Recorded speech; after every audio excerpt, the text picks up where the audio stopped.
ইংলিশে বলে লেমন গ্রাস আর বাংলাতে ধন্বন্তরি পাতা। এই শরবত কখনো না খেয়ে থাকলে পুরো জীবনটাই তোমার বৃথা। গাছ যদি না থাকে ভাই লাগাবে আর কখন? বাজার থেকে কিনে এনেই বসিয়ে দাও এখন।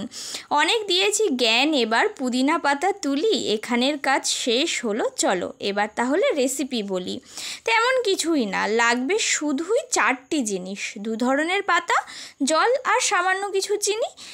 শিলনোড়ায় ফেলে ব্যাটাকে করো এবার থেঁতো। শিলনোড়া না থাকলে হামানদিস্তায় বেটো। থেঁতো করবে আর জলে চোবাবে, এটাই হলো প্রধান কাজ। সব শেষে চিনি দিলেই শেষ হবে যে তার সাজ। সব কিছুকে ফেটিয়ে নিয়ে ছেঁকে নিও একবার। একবার বানালে বানাতে ইচ্ছে করবে বারবার। হাফ গ্লাস রস ঢেলে হাফ জল ঢালো। পুদিনা পাতা উপরে দিয়ে সবাইকে সার্ভ করবে চলো। কবিতা যদি ভালো লাগে করো একটা লাইক, আর রেসিপি ভালো লাগলে পরে করে যেও একটা সাবস্ক্রাইব।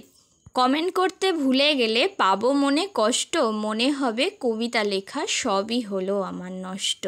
আজকের মতো এই পর্যন্তই, দেখা হচ্ছে নেক্সট ভিডিওতে।